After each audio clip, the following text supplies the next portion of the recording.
Hello everyone, welcome to the biology junction. और आज के वीडियो में हम देखेंगे how the embryo is developed in a monocot plant. So ये जाइगोट है, जाइगोट जो कि मोनोकॉट प्लांट के ओव्यूल में बना होगा by the fusion of male and female gamete. ये जो है वो चैलिजल एंड है, ये माइक्रोपाइलर एंड है, और ये जो ओरिएंटेशन है ओव्यूल का उसके अकॉर्डिंग ये जो है डिसाइड होगा कौन सा चैलिजल एंड है और कौन सा माइक्रोपाइलर है।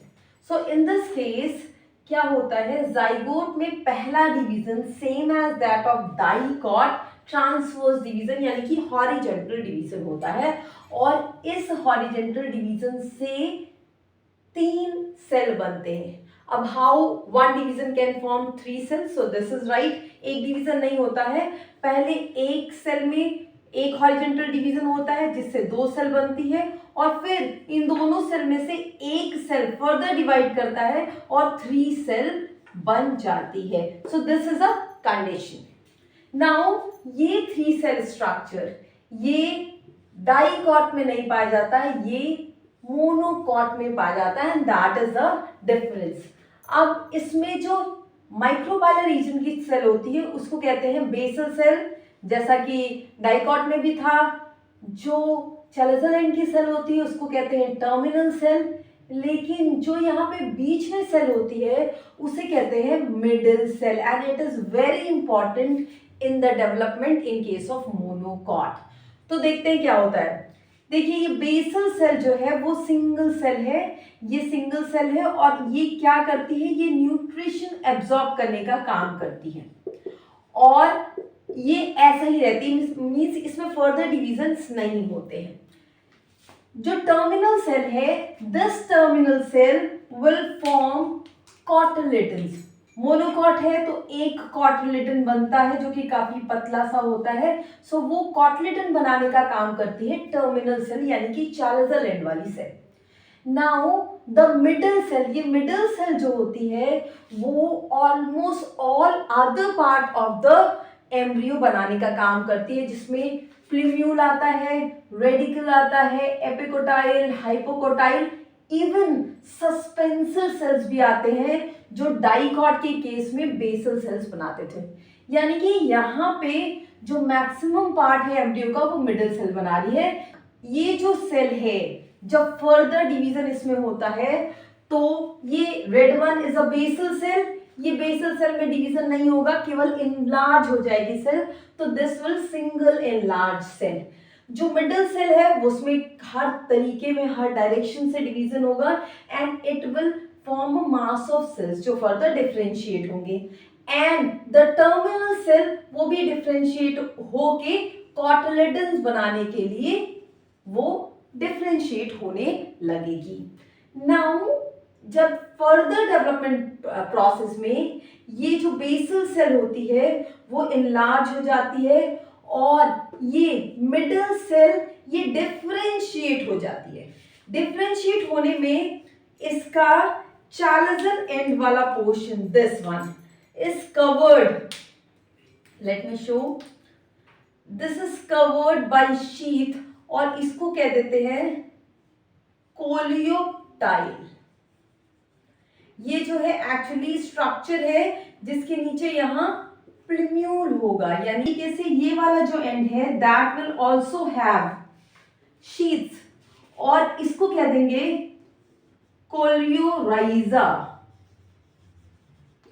इसके अंदर यहाँ पे ये रेडिकल होगा।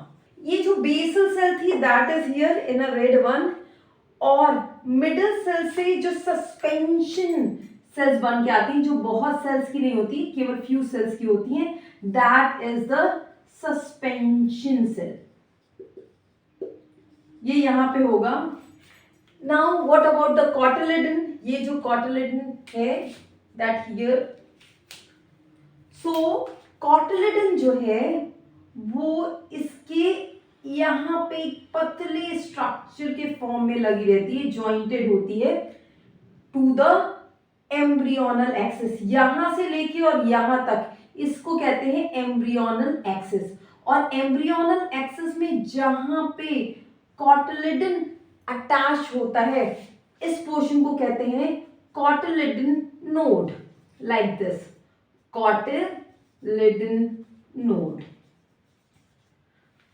अब आपको पता है कि कॉटिलिडन नोड से ऊपर का portion that is called as, यानी कि एपिकोटाइल, जो कि प्लूमूल से रिलेटेड होता है, और इससे नीचे का पोर्शन जो कि रेडिकल से रिलेटेड होता है उसको कहते हैं hypocotyl. So this is a structure of mature embryo in case of monocot.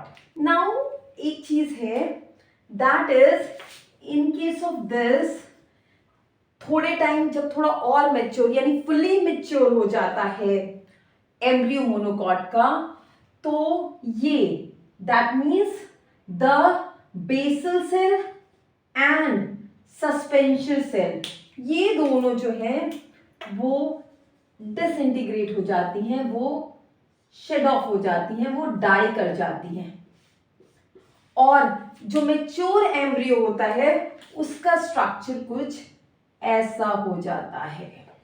और इसमें जो ये ग्रीन पोर्शन है दैट इज कॉटिलिडन, और मोनोकॉट के केस में ये सिंगल होता है, बहुत ही पतला होता है, और इसमें कोई भी फूड रिजर्व मटेरियल नहीं होता है। और ग्रास फैमिली में इसको एक स्पेशल नेम देते हैं दैट इज स्क्यूटेलम।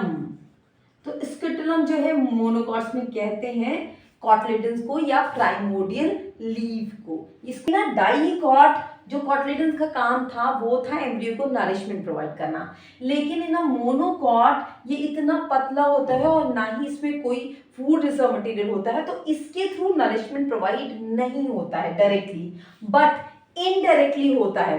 एक्चुअल में अगर इस एम्ब्रियो को मैं सीड में देखूं, सो this is a seed of a मेज, आप इजीली रिकॉग्नाइज कर सकते हैं। और ये ब्लू वन, ये जो है वो एक एपिथेलियल लेयर है जो सीड को दो पार्ट में डिवाइड करती है, द लोअर वन जिसमें कि एम्ब्रियो होता है एंड द अपर वन जिसमें कि एंडोस्पर्म होता है जो कि न्यूट्रिशन का काम करता है।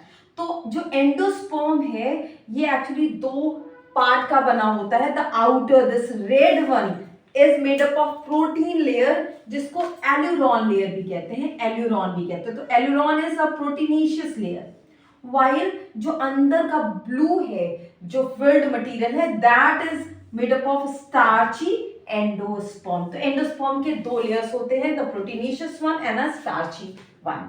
Now the lower part where the embryo situated. अब एम्ब्रियो को चाहिए न्यूट्रिशन, लेकिन न्यूट्रिशन है यहाँ क्योंकि कॉटिलिडन में तो है नहीं, तो क्या होता है कि ये जो स्टार्च है ये थ्रू एंजाइम जो है वो डाइजेस्ट होता है, यानी छोटे यानी सॉल्युबल कंपोनेंट में टूटता है, और after conversion into a simpler molecule ये डिफ्यूज आउट होता है, और ये पहले कॉटिलिडन्स तक पहुंचता है एंड देन कॉटिलिडन्स के थ्रू ये एम्ब्रियो तक पहुंचता है। यानी कि डायरेक्टली तो न्यूट्रिशन नहीं देता है स्क्यूटेलम या कॉटिलिडन मोनोकॉट में, लेकिन इनडायरेक्टली इसके थ्रू ही न्यूट्रिशन एम्ब्रियो को पहुंचता है। सो this is about the development of monocot embryo. Thank you so much.